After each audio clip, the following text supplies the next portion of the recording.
Kavbet. Du Rabbi, Yudalef Nissan. Et donc, comme c'est. Le Rabbi, il est né par Ashgara Pratit dans les 4 jours qui précèdent Pessah. Donc, sa vocation d'éducateur était inscrite par sa naissance. Le fait qu'il soit né Yudalef Nissan, tu es obligé de dire que il est lié avec le Chinour, le principe du Chinour.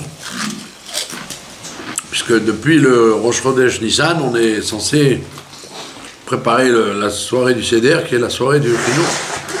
Brigadeta Levincha, tu raconteras à ton fils. Et donc on va parler, évidemment, essentiellement des sujets qui concernent le Pessah. Alors, on vient de dire maintenant, on vient de citer les 2 ingrédients du Seder. Un qui s'appelle Maror et l'autre qui s'appelle Chazeret. Après la Kabbalah, il y a le plateau du Harizal, il forme 2 ségoles. Il y a 2 ségoles. Un ségol supérieur et un ségol inférieur. Ségol. Un triangle. Donc le ségol supérieur, le premier, c'est le chesed, c'est à droite. Ça correspond à l'os.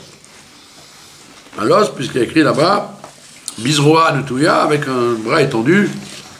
C'est la marque de la bonté de Dieu qui a étendu son bras pour frapper les Égyptiens et pour nous amener des bonnes choses.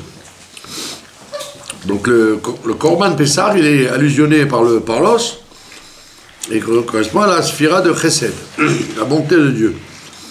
À la gauche, du temps du Beth Amikdash, au temps du Beth Amikdash, on mettait le Korban Chagiga qu'on mangeait pendant un des 7 jours de la fête avec sa famille, du fait qu'on venait visiter la Shrina au Beth Amikdash. Et les Chachamim, ils ont, après la destruction du temple, comme on voit dans la Haggadah de Pessah, elle raconte que il y a Rabbi Tarfon, Rabbi Elazar ben Azaria, etc., qui sont venus à Bnei Brak passer le Seder chez le Mara de Hatra de Bnei Brak. Le grand rabbin de Bnei Brak, c'était Rabbi Akiva. Et les Mefarshim nous disent, ce Seder-là, ils l'ont fait parce que ils étaient dans une situation de désespoir.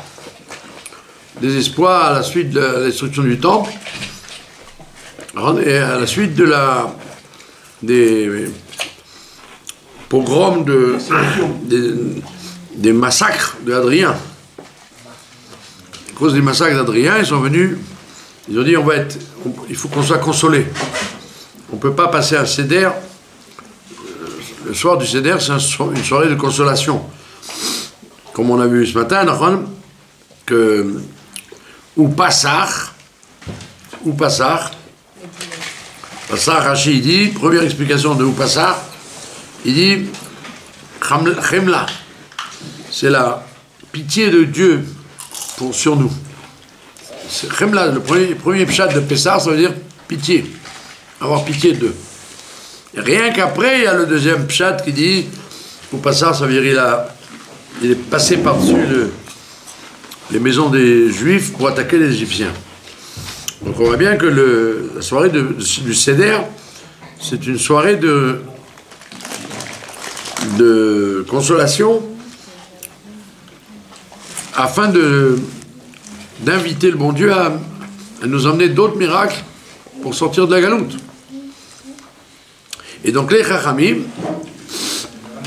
Rabbi Elazar ben Azaria, Rabbi Tarfon, Rabbi Yoshua, ils ont dit, on va, grand consolateur, celui qui a toujours la bonne vision des choses, qui renverse les mauvaises choses en bonnes choses, dans sa perspective, c'est Rabbi Akiva. Donc on va passer Pessah à Bnei Brak. C'est pour ça que c'était le premier Seder dont on a parlé après la destruction du temple. C'est un Seder spécial, c'est le premier Seder, et c'est pour ça que on dit que c'est eux, les Chachamim en question, qui ont écrit la Haggadah. C'est eux qui ont écrit la Haggadah. Et donc, les Chachamim, ils ont dit, maintenant qu'on n'a plus le Korban Chagiga, alors il faut rappeler qu'on est malgré tout en galoute. Et donc, au lieu d'avoir la joie du côté gauche, Simcha c'est le côté gauche, Chagiga, et bien au contraire on va mettre la Gvura, on va mettre la rigueur. Et c'est pour ça qu'on met un œuf à la place de ce qui aurait dû être un Korban Chagiga, on met un œuf à la place. Pour marquer que, au lieu d'avoir la joie du Beth Amikdash, on a le deuil de la destruction du Beth Amikdash. Et donc les chrétiens, ils ont repris cette même notion des œufs de Pâques. Ils n'ont pas compris qu'en fait les œufs de Pâques c'est pas du tout gai. C'est comme sous la choupa on casse un verre, le soir du Seder on met un œuf pour montrer qu'on est en deuil malgré tout. Pour se moquer de nous, ça. Donc c'est peut-être pour se moquer de nous, d'après. Non, alors comme ils ont tout pris de nous,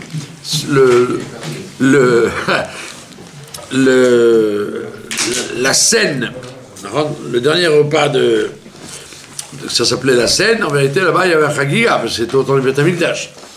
Et après ils ont retenu le transfert du Chagiga en œuf, et c'est pour ça qu'ils ont adopté l'œuf de Pâques. Et le troisième du triangle, on a dit Pessah à droite, œuf à gauche, et au milieu en dessous, en forme de ségole, on met le maror. Le maror. Et dans le maror, la Mishnah, elle nous dit qu'il y a 5 sortes de maror possibles. 5 sortes. Elle énumère 5 légumes qui sont amers. Et quand vous lisez la Mishnah, vous voyez que ça monte, c'est crescendo. Les 5 sortes de maror, ça correspond en fait aux 5 rigueurs. Il y a 5 rigueurs. Chamesh Gvorot, comme il y a Chamisha Chassadim, il y a Chamesh Gvorot. Et donc c'est les 5 rigueurs. Alors, les 5 rigueurs, c'est comme les doigts de la main, ils n'ont pas tous la même force et la même importance. Dans la main d'un homme, le pouce, il est plus important parmi les 5 doigts que les autres doigts. Donc c'est le maror, le maror c'est crescendo. On va de plus en plus vers la rigueur. Donc le moins amer des 5, ben c'est le premier, c'est la chassa, c'est la salade. C'est le moins amer de tous. L'amertume du maror, elle est dans la tige ou dans le bas de la salade. Mais les feuilles elles-mêmes sont pas tellement amères. Donc ça veut dire que c'est le côté des gvorot est moins dur qu'il y a. C'est des gvorot, mais c'est moins dur. C'est quand Dieu, le bon Dieu, il veut agir avec rigueur sur nous, eh bien il y va crescendo. D'abord, il amène une rigueur pas trop dure. Comme on l'a vu dans l'esclavage d'Égypte, que le inouï, la souffrance de la galoute, elle devait être au départ simplement des impôts. C'était ça les impôts. Ils étaient des VIP, ils ne payaient pas d'impôts, ils avaient tout gratuit, même les parkings, tout était gratuit. Pitom, ils se sont mal comportés, le pharaon il a décidé, on va commencer, on vous taxe de 10% d'impôt et les parkings payants maintenant. Et ils ont dit, aïe, aïe, aïe, c'est une souffrance terrible, vous vous rendez compte? Nous qui étions habitués à ne rien payer, avoir tout gratuit, on commence à payer. Donc ça s'appelle inouï. Un riche, quand tu lui enlèves son caviar, alors, tu lui donnes du saumon à la place, il dit, aïe, aïe, aïe, c'est douloureux. La Rolls ne marche plus, il faut prendre la Bentley, ils se sentent très mal. Donc le inouï, à ce moment-là, pour les Juifs, comme ils étaient des enfants gâtés, le fait qu'on leur impose simplement des impôts, la Torah elle a dit, mais inouï, ils ont été martyrisés. Maintenant, quand ça ne suffit pas, le bon Dieu, il voit que les gens, malgré un petit inouï, une petite souffrance, ils ne s'amendent pas, ils ne s'arrangent pas. Alors il augmente. Il passe au deuxième, à la gvura plus forte. Et après, encore plus forte, encore plus forte, encore plus forte. Donc les 5 gvurot, ce n'est pas 5 gvurot parallèles. C'est 5 gvurot échelonnés de bas en haut, de plus en plus fort. Et donc la première, la première des gvurot qu'on a choisi, c'est la chassa. Et d'ailleurs, son nom, comme son nom l'indique, bien que le Barthénora et les Mefarshim ils disent salat, le loazit, ils disent salat, la romaine, la traduction de chassa, c'est la pitié. Dieu a pitié de nous, chas. Chas, allez-nous. Donc on voit bien que ce n'est pas une rigueur tellement difficile. Une rigueur adoucie. Alors, les séfarades, d'Afka, ils ont choisi la chassa comme unique maror. Ils n'ont pas choisi les autres. Parce que la plus amère des marors, c'est le vermouth. C'est le dernier des 5. Le vermouth, c'est l'absinthe. C'est très, très amer. Imbuvable. Ça, c'est le 5e qu'en général, personne ne prend. Très peu de gens se disent je vais prendre le vermouth comme maror parce que c'est immangeable. Le vermouth en français. Vermouth en français. Oui, c'est le mot employé dans la Mishnah. Pour traduire le mot en hébreu, c'est l'ana. C'est quoi le vermouth? L'absinthe. Ah, l'absinthe. Ouais. L'absinthe que Pernod faisait à l'époque, l'absinthe Pernod. Et donc le vin au vermouth, parce qu'il rajoute dedans une branche de vermouth pour le rendre un peu amer. Mais Kitsu,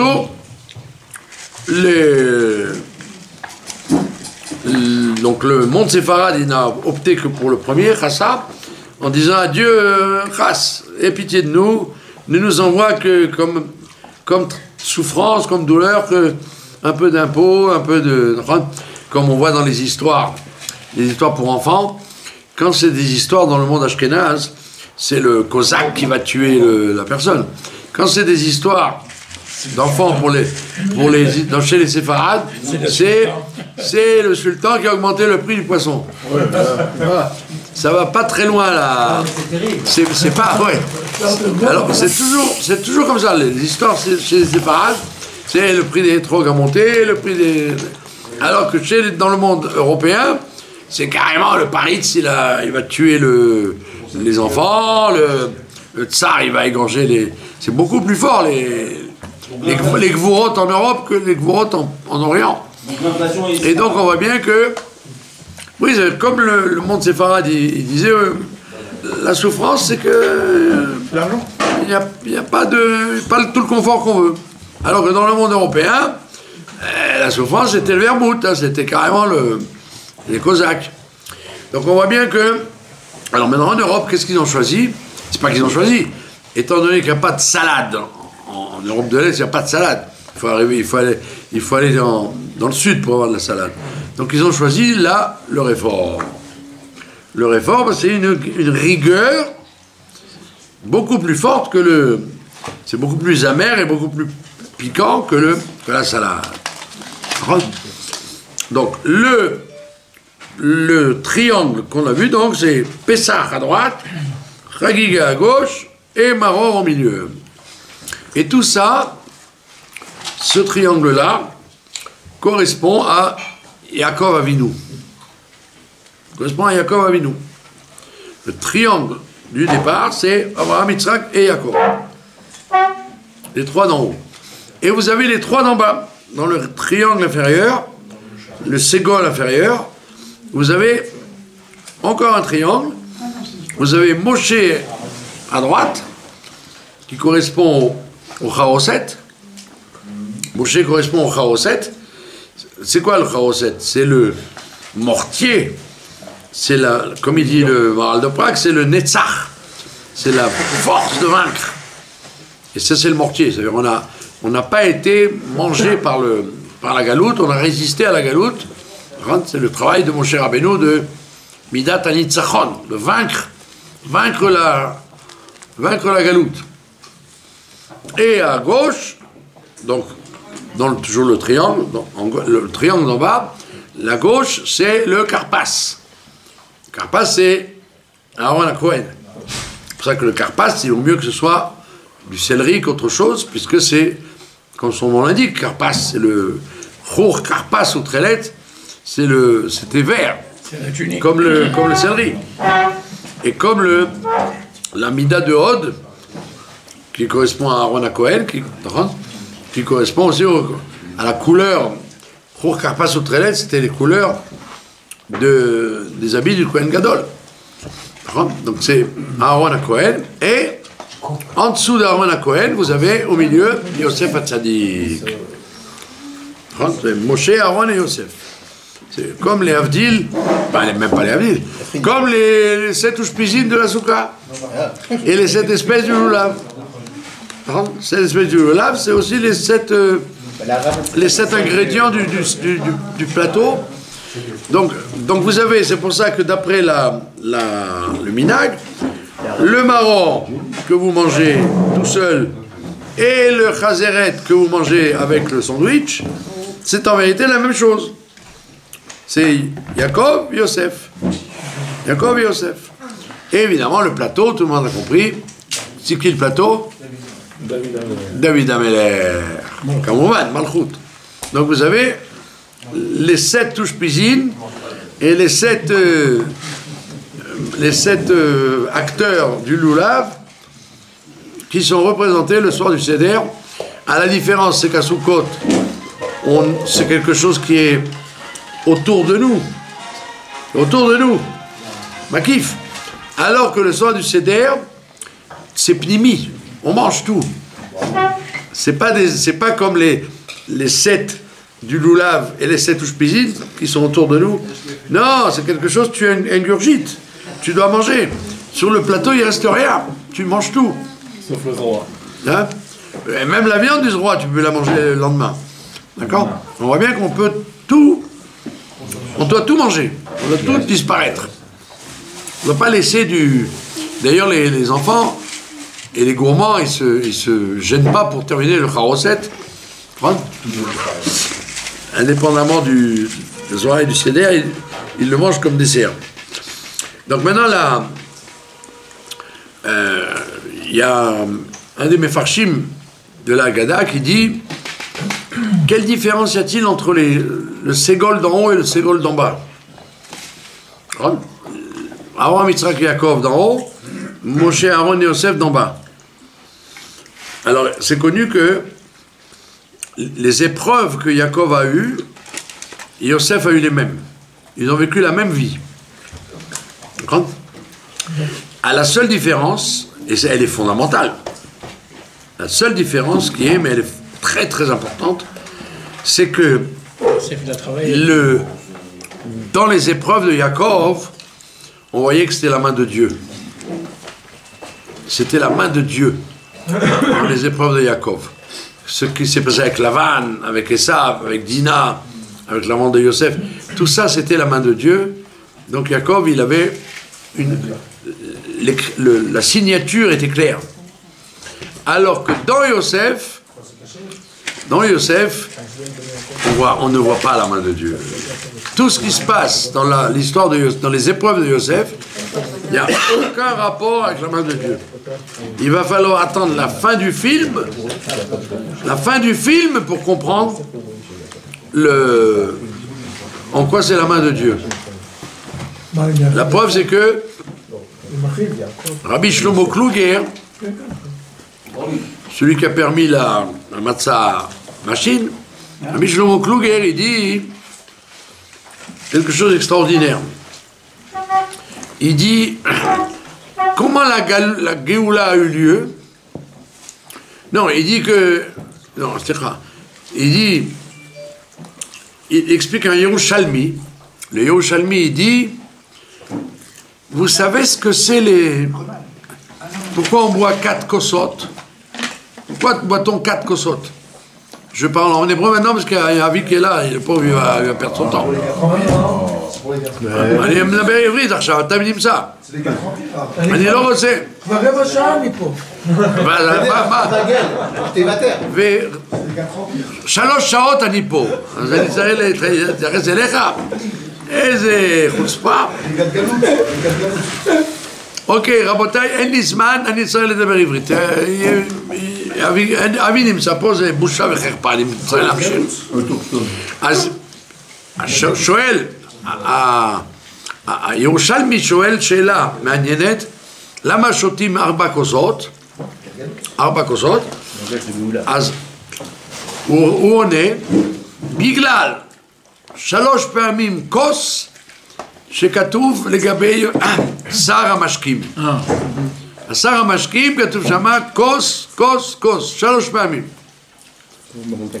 והכוס הרביעית זה לגבי הגאולה שיצא מזה. ככה אומר התלמוד ירושלמי. 3 פעמים כוס והכוס הרביעית זה כנגד הגאולה. שואל רבי שלמה קלוגר על הגמרא הזאת, על הגמרא של ירושלמית, אומר מה הקשר? מה הקשר? כתוב 3 פעמים כוס, אז אתה שותה 3 כוסות פלוס 1, מה זה? מה אנחנו שייכים לשר המשכין? מה זה השטויות האלה? איך? לא, אם התלמוד ירושלמי אומר את זה, סימן שזה עמוק מאוד. מה עמקות? מה עמקות? אז רבי שלמה קלוגר עונה שבעצם כל הגלות, כל הגאולה, גאולת מצרים התחילה ממה? מזבוב. הזבוב, la mouche qui est tombée dans le verre de Paro. יש זבוב שנפל בתוך כוס של פרו, ובגלל הזבוב הזה, נכון?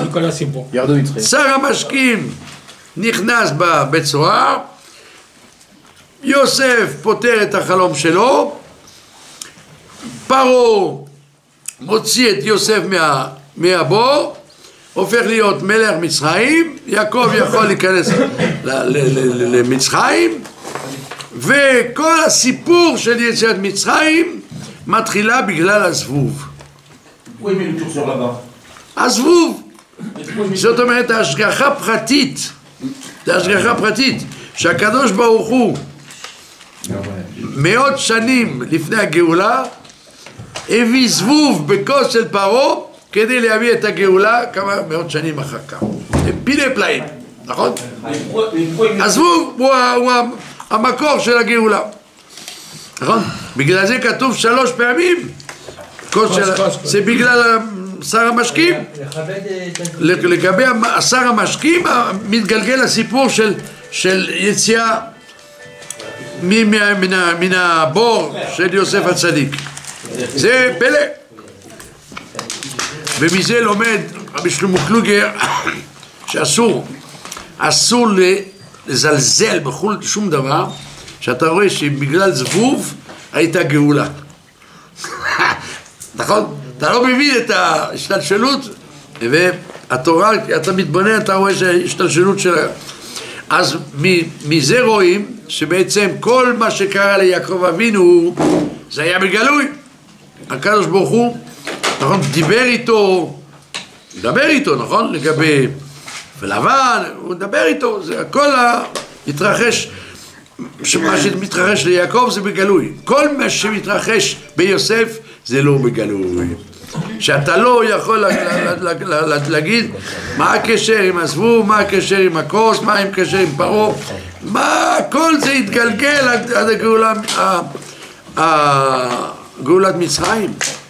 ולכן צריך להתכוון, כשאנחנו אוכלים את הקערה של הסדר, צריך להתכוון, אין הדברים הנגלים והם הדברים הנסתרים, הכל בא מהקדוש ברוך הוא. ואתה צריך להפנים, לאכול זה להפנים. אתה מפנים את זה, אתה אוכל לא רק מצה, אתה אוכל את הכל.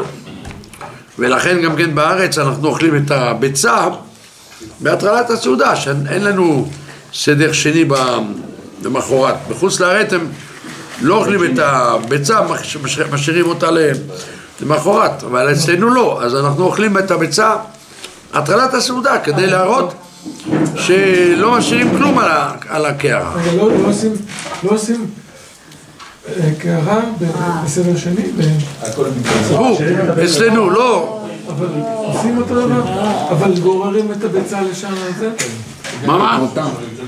הביצה לסדר שני, כאילו. אין סדר שני פה. אצלנו. בחוץ לארץ, כן, זה בגלל.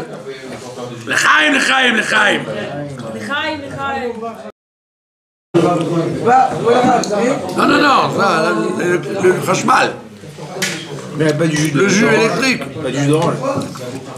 אני רוצה לספר לכם סתם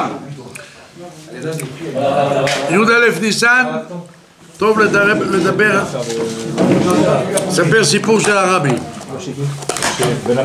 זה לא סיפור, תקשיבו טוב רבותיי.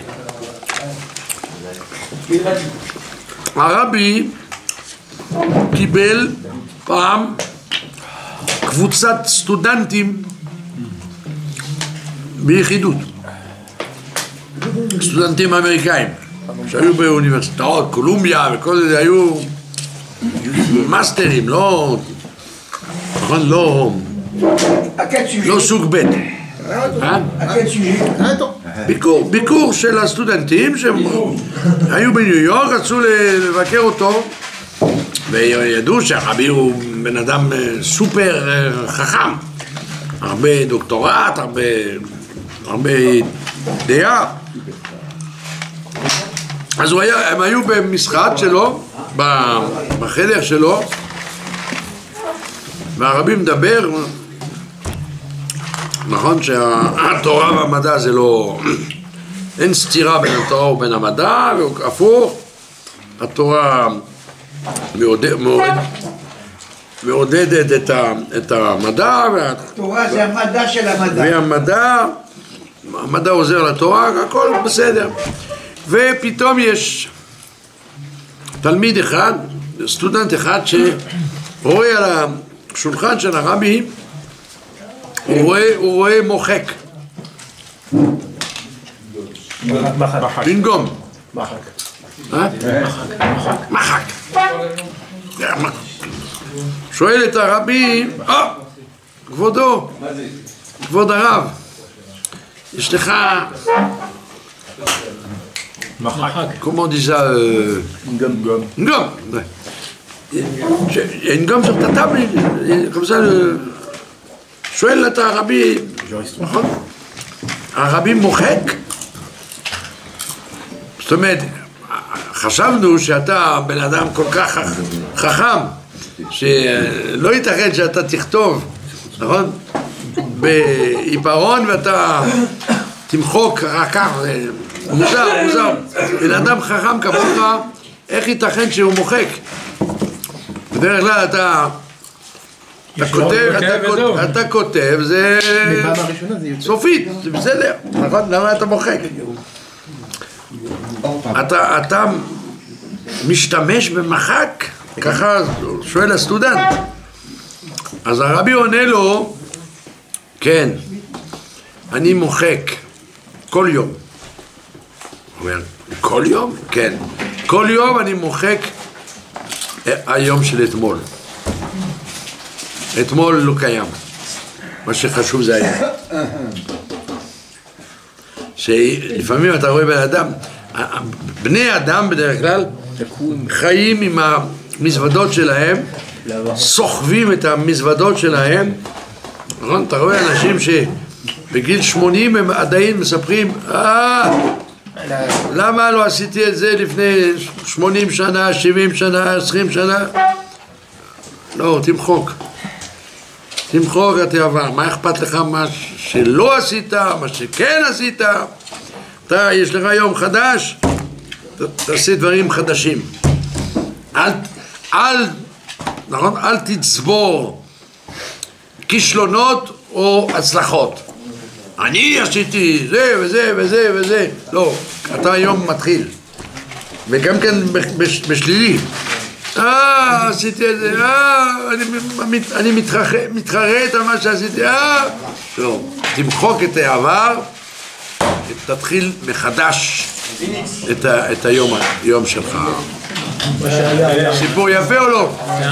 אז היה, זה לא סיפור, זה מכיוון שזה מוקלט וכתוב, הרבי רצה שאנשים, לא רק הסטודנטים, אלא שכל אחד ואחד ייקח מזה מוסר השכל בחיים שלו. לחיים, לחיים, לחיים.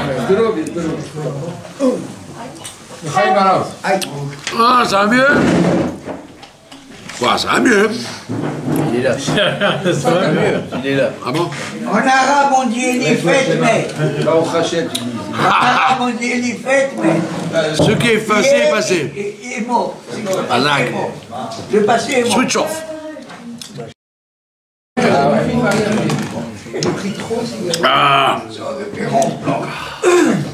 יש סיפור כהן, תקשיב, יש סיפור מוכר, הרב מדבר. בנימין, יש סיפור של הרבי מאפתה, שהוא היה יהודי אחד שהיה היה לו מלון כזה, בית מלון קטן, והיה צריך לשלם לפריץ שנים. אחרי 5 שנים הוא לא שילם כלום. הפריץ בא ואמר, אם אתה לא משלם בכל המועד פסח הזה, אתה ואשתך, אני שם אתכם בבור עד שתמותו. היה בור כזה, בלי אוכל, בלי מים, בלי כלום. אתם תמותו ככה, אין שום משפט, אין שום סיכוי. וידעו שזה רציני. זה רציני. זה סיכון מאוד גדול. והוא הלך הוא אמר שהוא רוצה ללכת לרבי מאפתה שלו, רבי שלו. מגיע לעיר שמה, והשמש אומר לו, הרבי מאפתה לא מקבל, אין זמן. הוא עסוק בהכנות של פסח, של שבת הגדול עכשיו, זה קשה, הוא לא יכול. הוא אומר, אני חייב לדבר איתו, מה אתה עושה? אז הוא מחכה, הוא אומר, בסדר, אז אני אחכה למוצאי שבת, אולי אני אבקש ברכה. בסעודה שלישית, רבי מאפתה עשה דרשה של שבת הגדול. היה מאוד פלפול גדול בהגדה, בהלכה, והוא היהודי הזה שהיה מהכפר, לא הבין כלום. לא הבין כלום, אבל בסוף הרבי מאפתה אמר, דבר תורה קצר, אמר, מי שמפחד מהפריץ, שלא יכול לשלם את השכר דירה שלו, שלא ידאג. אם הוא צועק, הוא ואשתו, צעקה אמיתית בליל הסדר, הכל יסתדר.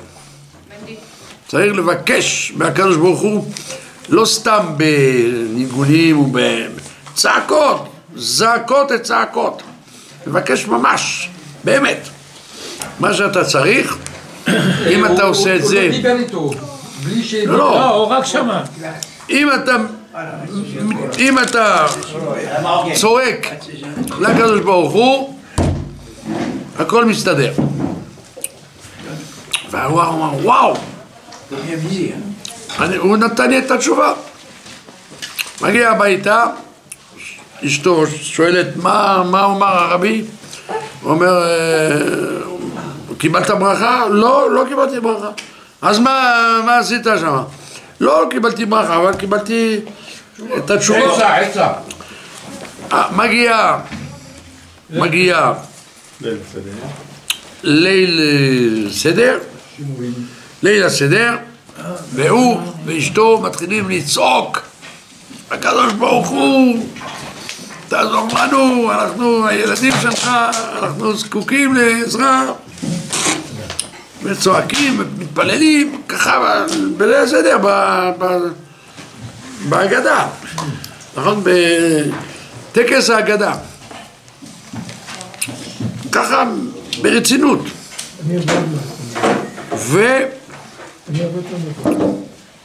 ואחרי החג, חול המועד, מגיע, לא, אחרי החג, לילה אחד מגיע גוי אחד, שכן שלהם, עם שתי מזוודות מלאות כסף. אז הגוי אומר, אני הייתי שיכור, אני עכשיו הרגתי את אשתי. הוא הרג את אשתו, נכון? ואני מפחד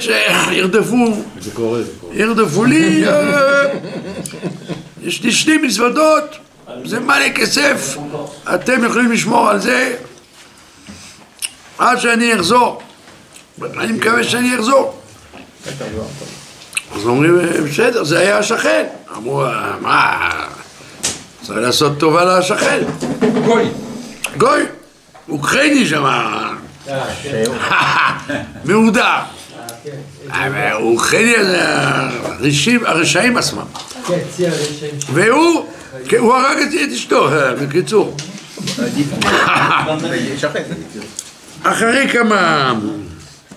אחרי כמה שעות שומעים שהוא נחצח. הוא אמר, על ידי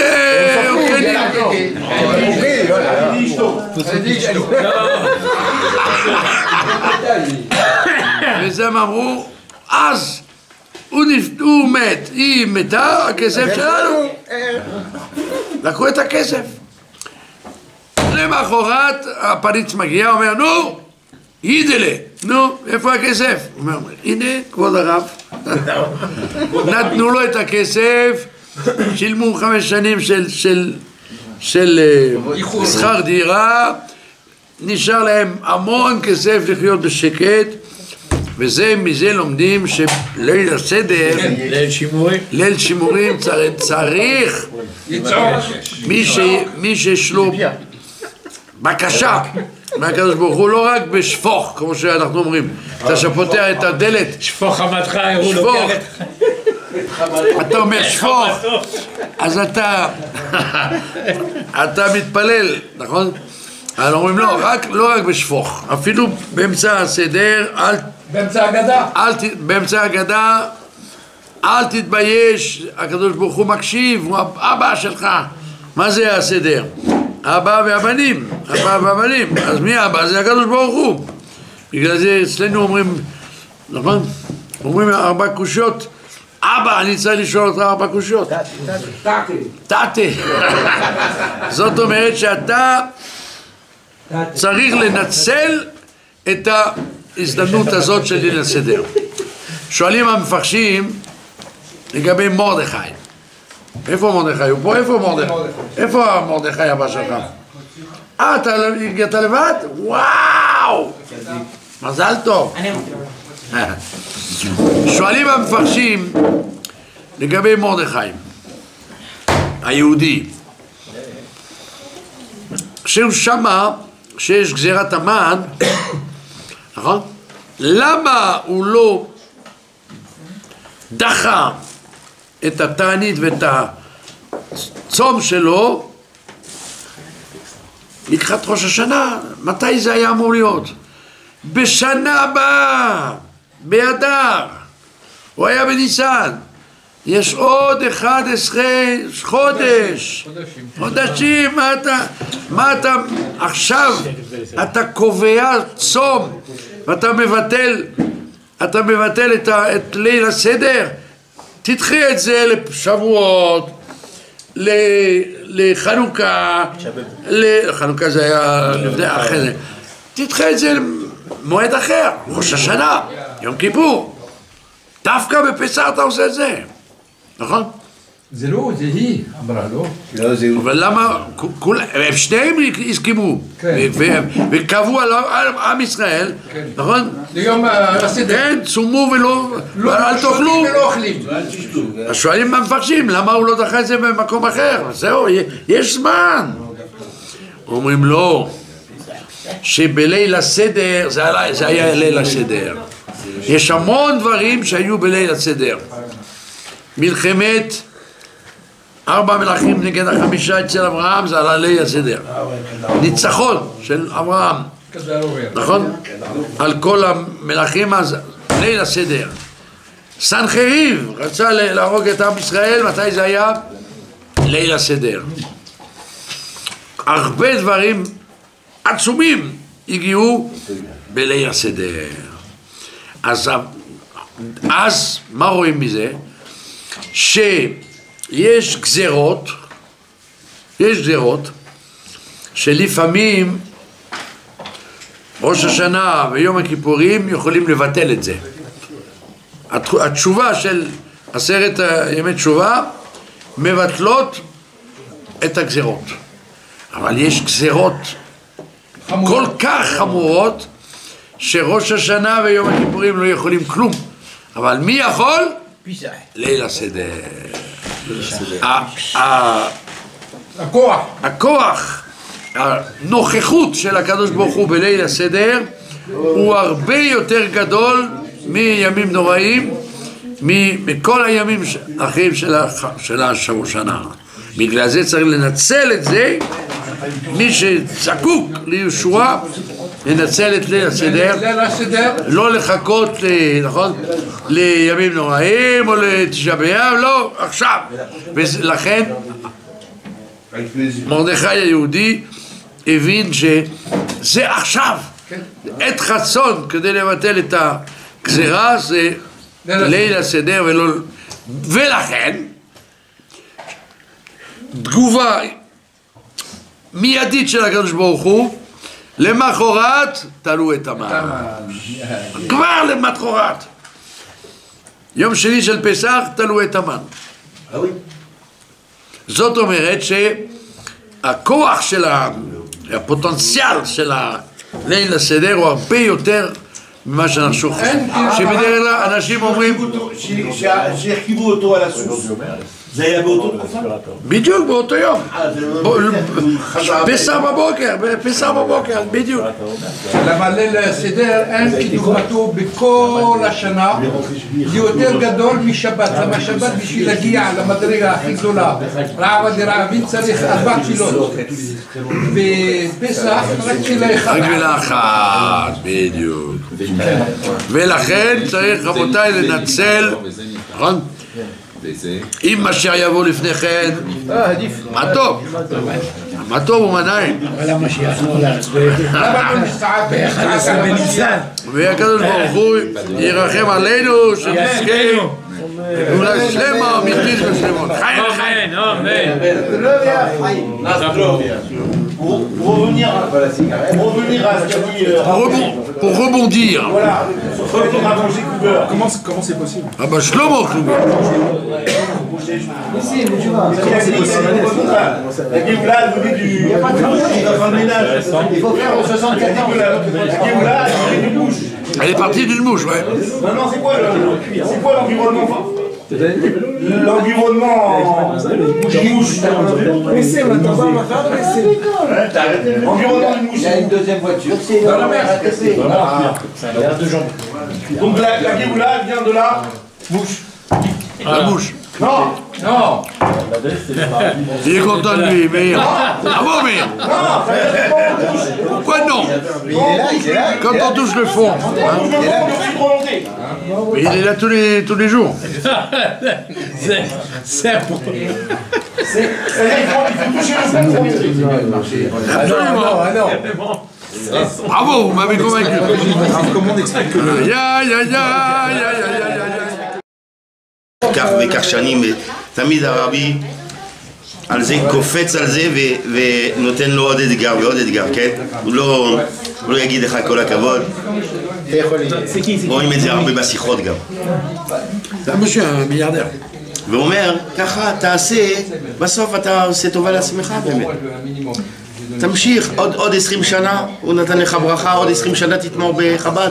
אז הוא אומר שתחיה עוד 20 שנה. קודם כל לעזרת על עצמך עכשיו. אז הוא אומר, אני נזכרתי בסיפור שקרה לי, שהגעתי לשכונת הר חומה בשליחות לפני 16 שנה.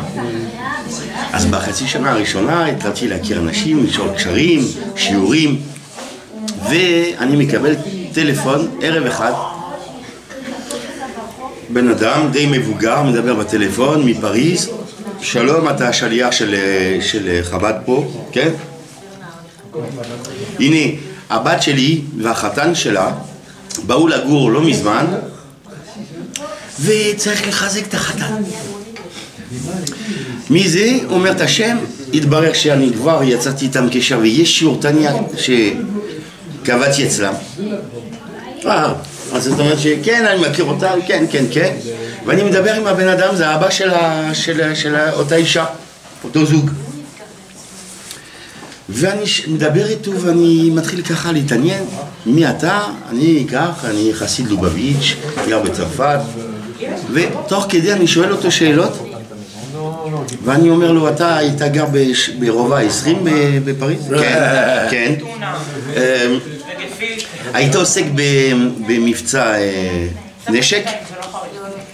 כן? והיית בא עם הדלת ככה ביום שישי? כן, כן, עם שני ילדים שלך? היה לך שני ילדים? כן, נכון, הייתי עם שני ילדים שלי. אני אומר לו, כי אני זוכר, ביום שישי היינו יושבים בסלון, מסתכלים על טלוויזיה, ותמיד ככה לקראת הערב היה מגיע אחד מזוקן עם שני ילדים ככה מול הטלוויזיה, ואמא שלי הייתה שם מטפחת ומדליקה נרות. Et que je le voyais faire allumer les bougies de Shabbat à ma mère. והוא אומר, זה אני, עם שני הילדים שלי. אז אני אומר לו, אז תדע לך שהזה, הדבר הזה שהייתי בן 10, זה חלק מהחזרה בתשובה שלי. זה חרט לי עמוק עמוק המחזה הזה. שאמא שלי מדליקה נרות ככה ובאים לעזור לה להדליק נרות. והוא אומר, אני אומר לו, אתה רואה? אתה שתלת, עסקת במבצע של הרבי והלכת דלת, אני חזרתי בתשובה בזכות הנשק הזה, ועכשיו אחרי 30 שנה, אתה בא לבקש עזרה בשביל הבא שלך. מחזיר לך את המעלית. בוודאי שאני אעזור לך, ואני כבר עוזר לה, אני כבר קבעתי אצלה שיעור. זה לא אומר שכאילו, זאת אומרת שכבר גלגלו שקבעתי אצלם שיעור, כבר לפני זה. אתה עזרת לעצמך. סיפור מרגש. זה מאוד מרגש. בטלפון זה היה מאוד מאוד מרגש. הוא היה היינו ב... lequel? Blanc. Vous connaissez? C'est un mouchi, Salmi. C'est du blanc. C'est Chantal Cohen. C'est lui qui m'a appelé. Bravo. Ah oui, il m'a dit le Et c'est lui qui venait allumer les nérotes à ma mère. Ouais, hein.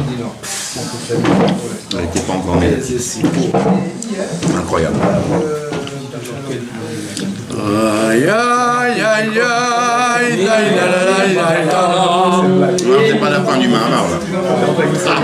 Non. aïe, aïe, aïe, aïe, bidi, bidi, bam, bam, bam, bam. Bam, bam, bam, bam, bam, bam. Monsieur Leb, il manque un peu. Hein. Ah ouais. Il est dans l'allée de sa mère, il vient pas. בשבת הגדול ראיתי שהרבי אומר בשיחה משהו מאוד מעניין. הוא אומר זה למכה מצרים בפחוריהם, כן, כמו שהאדמו"ר הזקן אומר בשולחן ערוך, שזה נס שהוא יותר גדול. הרי הייתה מאמינה שנקרא לזה שבת הרבה, למשל, כי גדול זה לשון של תורה. הגדול, הגיבור והנורא, הגדול זה לא לשון שחכמים היו משתמשים. הרי הושנה רבה, שחכמים קבעו הושנה, לא שווה הושנה גדולה. הושנה רבה, זה לשון חכמים רבה. והשבת הזאת חכמים קבעו בשולחן ערוך שהוא נקרא שבת הגדול. זאת אומרת שיש לו ממש דבר מיוחד בפני עצמו, שהוא זוכה בתואר של תורה. ומה הדבר שמזכה אותו בתואר של תורה? זה העניין הזה שקרה, שהאדמו"ר הזקן אומר, שלמכה מצרים בפחוריהם, כי ברבים היו למדי. כן, זה אותו עניין שהאויב נהיה אוהב ומוכן למסור את נפשו. הבכור מצרים, כן, הראשית עונו של מצרים, כמו שראובן בכור יעקב, והוא הכוח הראשון שלו. אז אותו דבר מצרים נלחם נגד פרעה בשביל לשחרר את בני ישראל. וזה לא, אף חג בישראל לא זכה לזה. לא פורים שהיו צריכים לתלות את המן, לא בקריאת ים סוף שהיו צריכים לתבוע את המצרים, וכו' וכו', ובחנוכה שהיו צריכים להילחם בשביל להרוג את האויב. אבל שהאויב עצמו, החושך נהפך לאור, זה דבר גדול. וזה על ידי מה? בימינו אומר הרבי, אז איך עושים שהגויים בעצמם יילחמו בשבילך עבור אלוקות? על ידי זה שאתה לקחת את השה, אומר הרבי. משכו וקחו, משכו וקחו, משכו, לשון.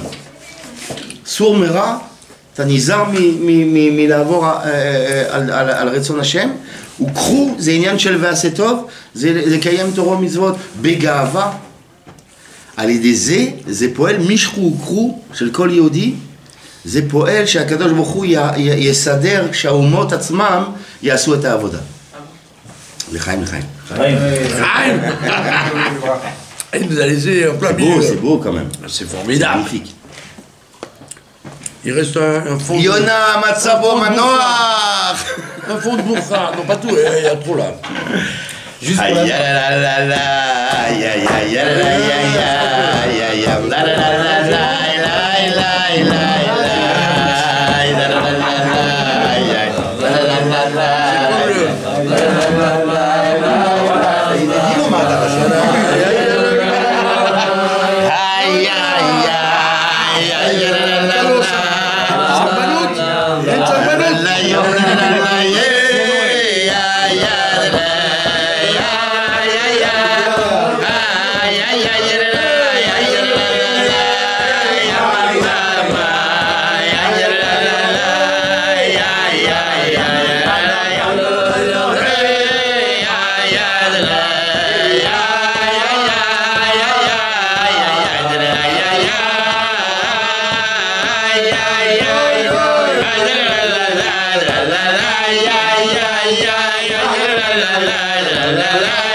Les salades ici. Que tu veux, je parle. Vas-y, allez, continue, meuble bien le Fabreguin. Tu m'évites de parler. C'est sûr. Et à la vie. Allez, Avi.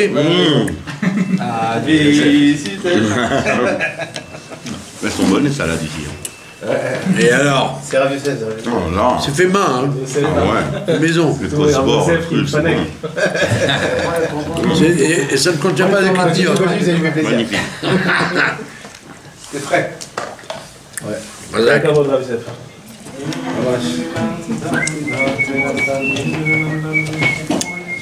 Fabreguin prochain, c'est au Mashiach, quoi, si je comprends bien. Personne ne dit Shalom, Mashiach. Non, vous êtes obligé. Le Mashiach, ça peut être demain, il est là.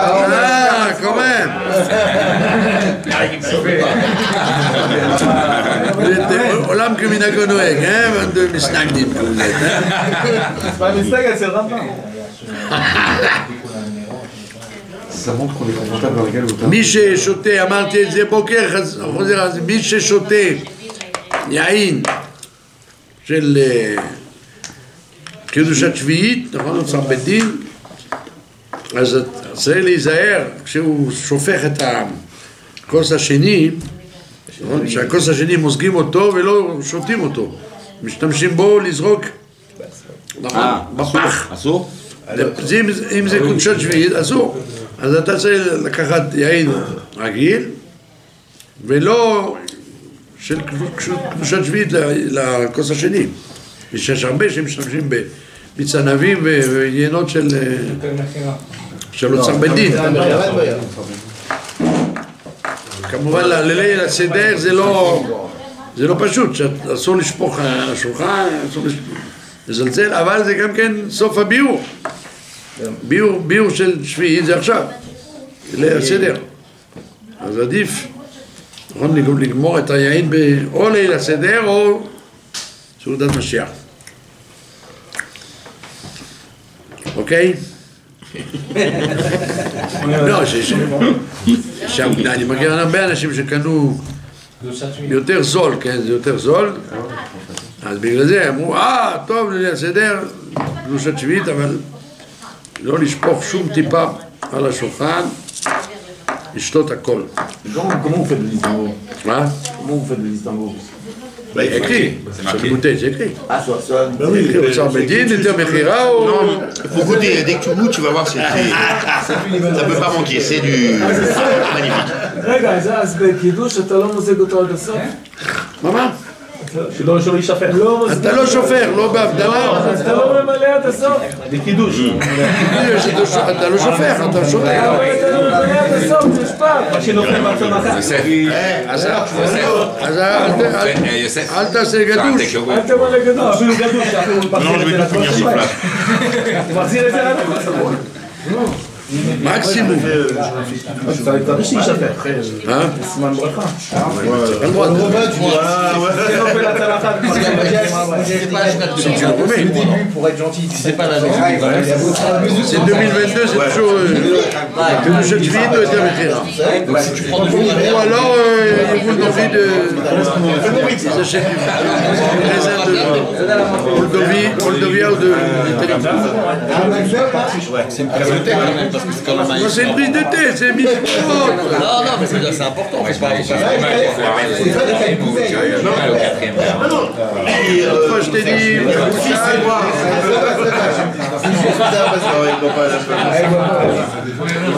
Tout ce que je te disais, une prise de tête. Alors, Non, j'ai pas dit ça, non, peut-être de pas de bien faire les choses. fais bien les choses.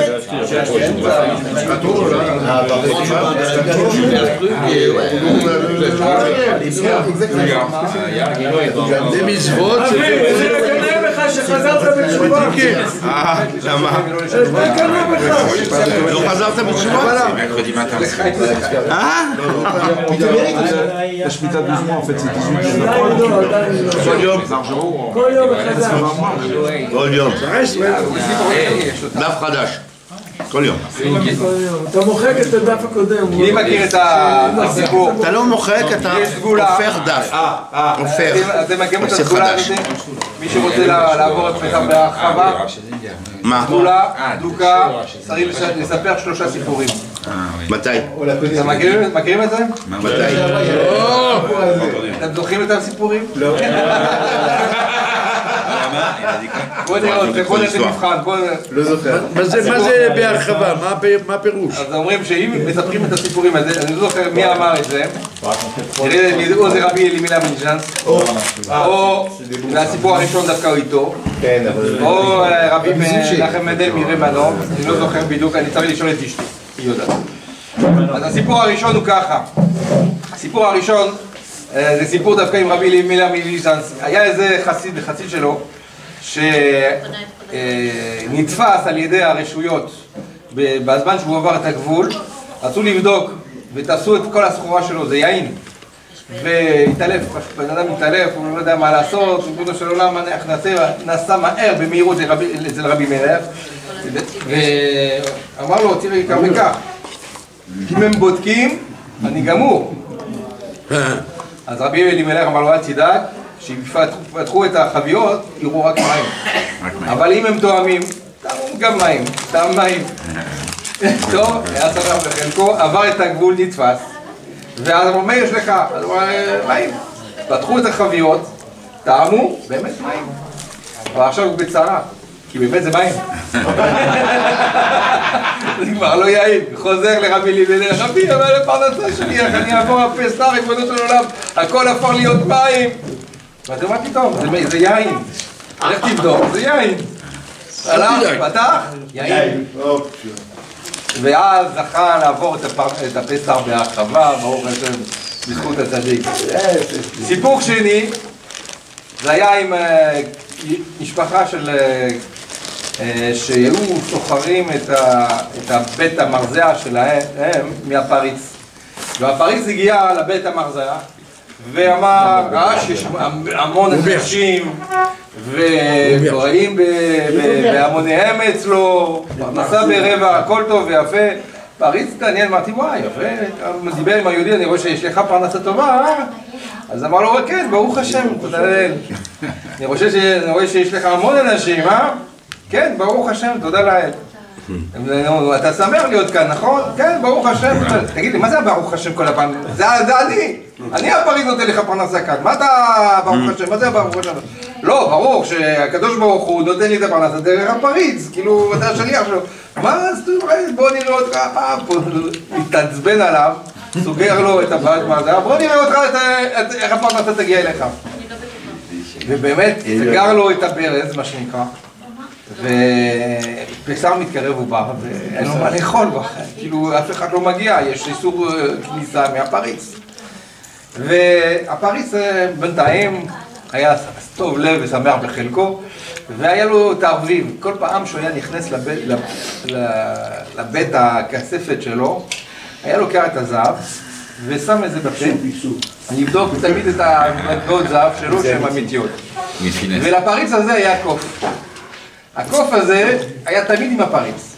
גם כשהוא נכנס לשם לבדוק את הכספת שלו, היה גם שם. יום אחד הקוף הזה ראה שהפריץ לקח את המטבעות זהב, שם את זה בפה, אז הוא החליט לעשות אותו דבר, אבל הפריץ לא שם לב שהוא יצא מהכספת והקוף נשאר בפנים.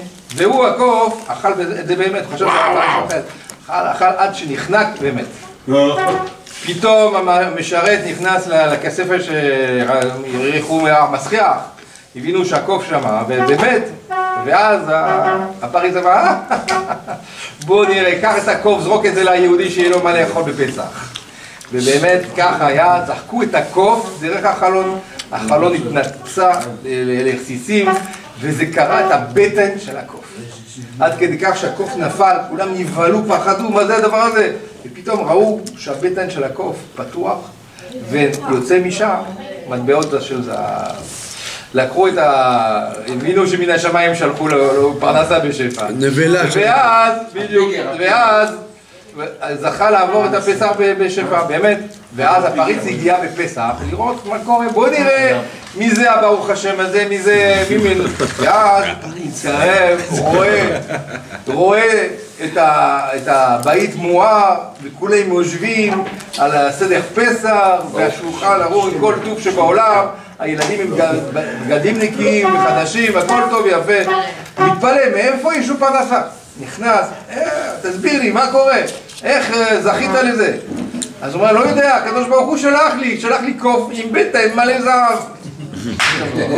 אתה צודק, אי אפשר לחם. וככה הבן אדם באמת התפרנס בהרחבה. הסיפור השלישי זה סיפור עם מלך אחד. המלך הזה איבד טבעת מאוד יקרה, כנראה עם אבנים טובות. ועשה כרוז בכל העיירה שמי שמוצא את הטבעת מקבל סכום עתק. וגם המלך מוכן לתת מקדמה לכל מי שמחפש וימצא את הטבעת הזאת. ואז זה משפחה יהודיה, ענייה, והאישה אמרה, נו, לך, שייתן לך כסף מקדמה, לפחות עם זה תעבור את החיים. ודומה פתאום, ואם אני לא מצא את הטבעת, לא, מה זה משנה, הוא נותן לך מקדמה, תחפש, לא מצאת. בתור לחץ מאשתו, הלך למלך, המלך אני מוכן לחפש בשבילך, וזה, במקום ושם. אז הוא אמר, יפה, מצוין, הנה מקדמה, בכבוד. והכומר, היה איזה כומר, שהוא היה קרוב למלך כמובן, ראה שהיהודי הזה נכנס לקבל כסף. הוא אמר, השנאה שהיה לו ליהודים, התחיל, איך אומרים, לעלות לו למוח. ואמר למלך, מה פתאום נתת כסף ליהודי, זה כולם גנבים, זה כולם לא עושים כלום, תראה שבעצם קנה רק צורכי החג שלו, עוד מעט זה פסח, בטח הוא לא עשה כלום. מה, נראה לך? כן, עבד על אחד עם המוכן, חותם, תראה שעוד יומיים, תראה שם חוגגים, הוא לא מחפש, הוא חוגג פסח בתוך הבית שלו. מה, באמת? ככה? עובד עליי? כן. בוא נראה ביחד, בסדר. ביום הפסח, מתי הוא באמת, זה מה שהוא עשה, הוא לקח את הכסף תמיד למה, קנה צורכי החג, וברוך השם, חגגו, זה היום ערב פסח עצמו, כולם יושבים על השולחן, כולם חוזרים על ההגדה, והמלך והכומר מתקרבים ככה בחשאיות, קרוב לחלונות, והם מקשיבים על מה מדברים. אז שטויות, בטח הם עושים טקס שלהם של החג, בוא המלך בוא תיכנס בהפתעה ותראה שזה באמת עובדים עליך. המלך אומר לו, רגע, מה הם אומרים כאן? ופתאום היו בקטע של דיינו. ואז כולם חוזרים בקול גדול, דיינו, והמלך אומר, רגע, מה הם אומרים כאן? הם אומרים דיינו? ופתאום הוא הסתובב לכומר, תגיד לי, אתה קוראים לך דיינו? נכון? ובעצם מה שאומר לי היהודי כאן, שהם מצאו את הגנב, זה אתה, דיינו. ופתאום הכומר אומר, לא, פתאום לא עשיתי כלום. ובאמת היו קוראים לו דיינו. ובסופו של דבר, המלך תפס אותו, התחילו לענות אותו בסיגופים, עד שהוא הודע שבאמת הוא זה שגנב את הטבעת של המלך. ואז המלך קרא ליהודי, ואיך אומרים, נתן לו מנה טובה וקדושה להודות על זה שהוא גילה מי היה הגנב האמיתי. והנה זה 3 סיפורים שאומרים שמי שמספר אותם, אז זוכה לפרנסה. מתי צריך לספר אותם? האמת צריך לספר אותם בשבת הגדול, אבל לא נורא.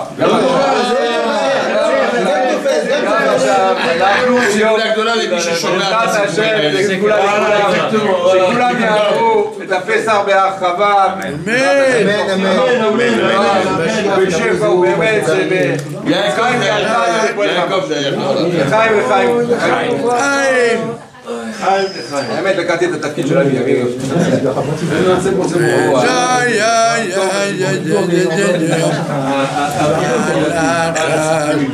כמה וכמה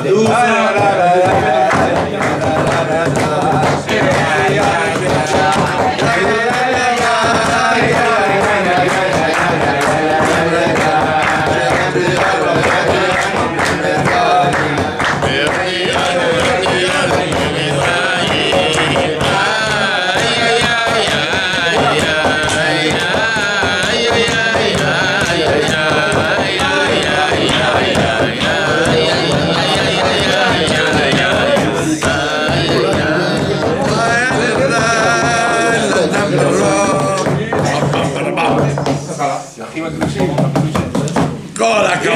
היהודי הזה חזר עכשיו מרבי אלימלך מליזה. אז ככה פרטי שסיפרתי את הסיפור הזה, כאילו קיבל איזה מתנה מהרבי אלימלך.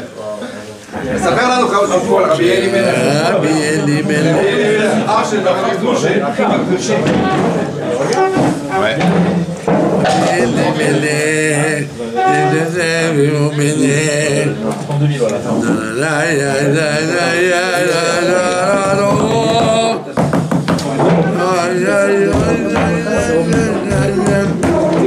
Et ben voilà. Comme on est chez nous, on a marqué le coup. אבי, תספר לנו סיפור על הרבי ביהודה ניסן. אבל האמת, הוא ביקש ממני לסגור על הרבי, כי הוא רוצה, הוא בא בשביל האמת, מוקטים יש המון. לא חסר. גם סיפורים לא חסרים. מה שאני יודע שהרבי אומר, קראתי את זה השבוע,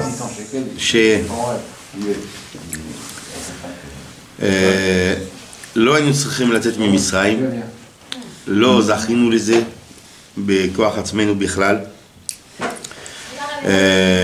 חלק גדול מהם לא רצו אפילו לצאת.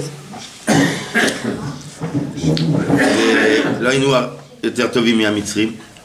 אז בעצם מה חג הפסח, אומר הרבי, זה החג של הבחירה. זאת אומרת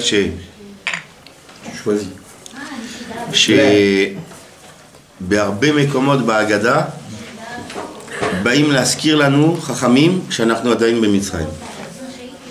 וזה מתחיל מההתחלה, אלך מעניה דאכלה ותנא בערה דמצרים, והרבי מיד אומר, מה זה בערה במצרים? לא אכלו את זה בערה במצרים. דווקא לא הספיק להחמיץ כי גורשו ממצרים, ביציאה ממצרים, בגלל זה אכלו מצות, לא כשהיו בארץ מצרים. אז למה אנחנו אומרים? כי בעצם אומר הרבי, כי אין אנחנו עדיין במצרים. דאכלה ותנא בערה דמצרים, עד היום אנחנו קוראים את זה כי זה אקטואלי, אנחנו נמצאים, עוד לא השלמנו את המטרה. היציאת מצרים לא הייתה בשלמות כי העבודה לא נעשתה בשלמות.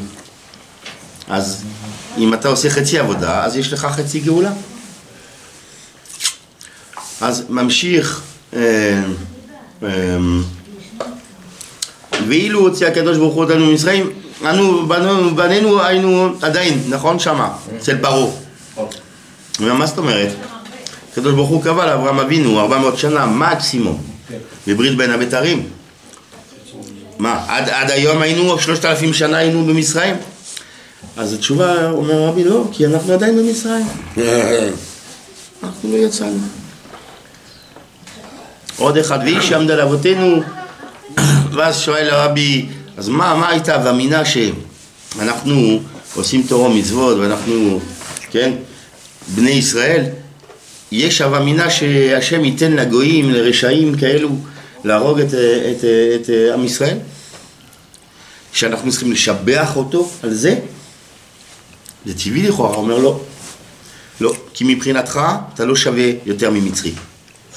ומבחינת איך שאתה באמת במציאות שלך, האויבים יכולים לחסל אותך ברגע, באמת. רק מה, ואיש עמד על אבותינו, אני שומר עליך בכל זאת. אבל אתה לא זכית לזה בכלל. ואז בסוף, הקטע האחרון, הוא בנה לנו את בית הבחירה, לכפר על כל עוונותינו. אומר הרבי, הרי בית הבחירה זה לא נבנה בעיקר בשביל לכפר על עוונותינו, זה בשביל, ועשו לי מקדש ושכנתי בתוכם, בשביל להשכין שכינה בעולם. זה המטרה, זה התפקיד של בית המקדש, להשכין שכינה בעולם, לא לכפר על העוונות. הוא אמר לבני ישראל, עכשיו אתם שלי, יכולתי לבחור במצרי כי אתם שווים ממש. אלו עובדי עבודה זרה, אלו עובדי עבודה זרה, מידת הדין, קריאת ים סוף, ולמה הם ולא הם. ולא נדבר על הפסלים הקטנים שהיו נושאים עוד עד מתן תורה, וכולל מתן תורה, הפסלים האלו היו פסל מיכה. אבל הוא בחר בכוס הזה, כאילו הבחירה נפלה, וברוך השם זה נפל עלינו. לא בזכותנו בכלל. אז זה אומר שהקשר שלנו מהקדוש ברוך הוא הרבה יותר עמוק ממה שאני חושב, כן? זאת אומרת שמצד אחד זה, אוקיי, אני לא זוכה בכלל, לא זכיתי לי כלום, אני נבחר, הוא בחר בי, אני לא בחרתי בו עדיין. זה מה שהבת שלי אומרת לי. אתה בחרת בו, אני עדיין לא בחרתי בו. מה אתה רוצה להוכיח אותי? צריך לבחור בו, כן? זה העבודה שלנו, אבל חג הפסח, הדגש הוא שהוא בחר בנו. והבחירה הזאת הפך אותנו ליקרים. עכשיו תעשה מה שאתה רוצה עם זה. כמו שאני אומר לבת שלי, אז מה אני עונה לבת שלי? אני אומר, טוב, נכון, יש לך ככה, יש לך אפשרות, אבא אוהב אותך, ולא משנה איך שתתנהגי, בכל זאת, ובאמת ככה, הוא אוהב אותך, האהבה הזאת לא תלויה במה שאת מתנהגת, אלא במה שהוא בחר בך, אז את יקרה. עכשיו, יש לך אפשרות לגרום לאבא לחייך, או להיות עצוב. זה הדבר היחיד שנשאר לך, אבל אהבה יישאר אהבה. אבל מה, את לא מעדיפה שאבא יחייך? זה הכל, תבחרי. לחיים. תעשה לחיים באמת, לא לחיים... לבן... Comment on peut dire qu'il faut Non, ouais, la moto. Bon, Merci, la moto. Moi, j'ai pas 3 roues, j'ai 2 roues, frère.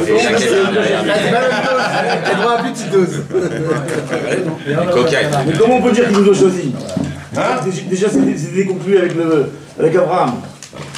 C'était à l'époque d'Abraham qu'il nous a choisi. Le Rambam, il a dit que cette flamme-là, elle avait quasi disparu. Elle était avec Daman la Mishnah qui dit que... Pourquoi elle avait quasi disparu?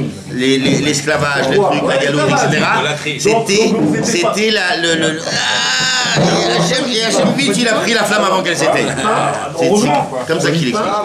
Donc ça veut dire que par rapport à nous, on était complètement éteints. On avait perdu l'héritage, la foi.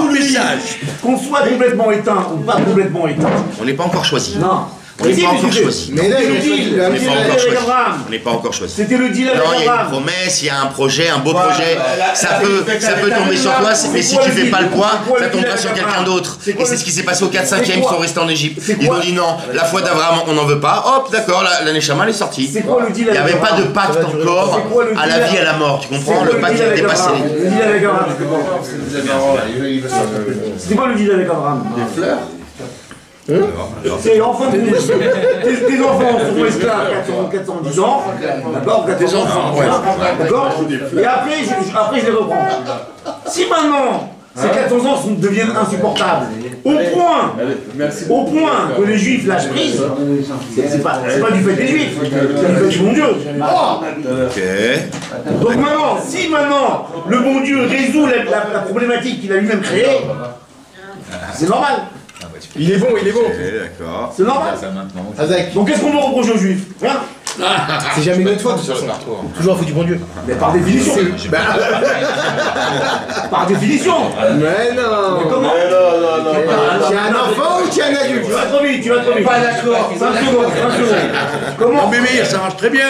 C'est ce qu'ils te disent, c'est après. Bah oui, C'est Dieu qui a choisi. C'est pas parce qu'on mérite qu'on était bien qu'il a choisi. C'est parce qu'il a choisi. Excusez-moi. Vous emmenez quelqu'un en galère pendant 400 ans, d'accord? Le type, il est complètement épuisé, et vous dites, ah, mais t'as échoué. Mais non!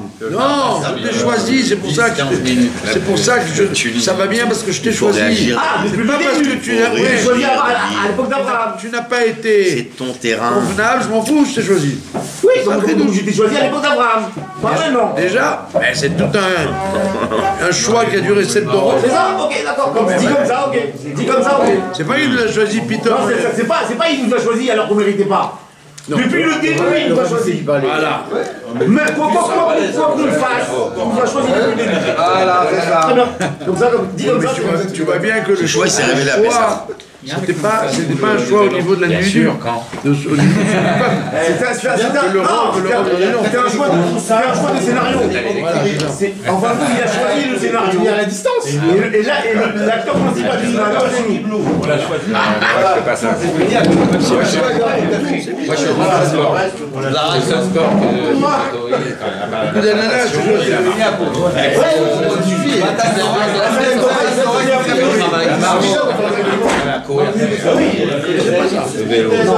C'est un marmar de bébé là.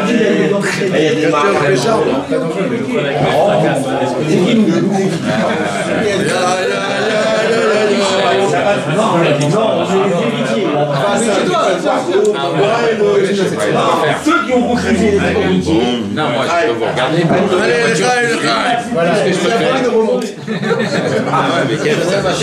allez, on y va.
Parole.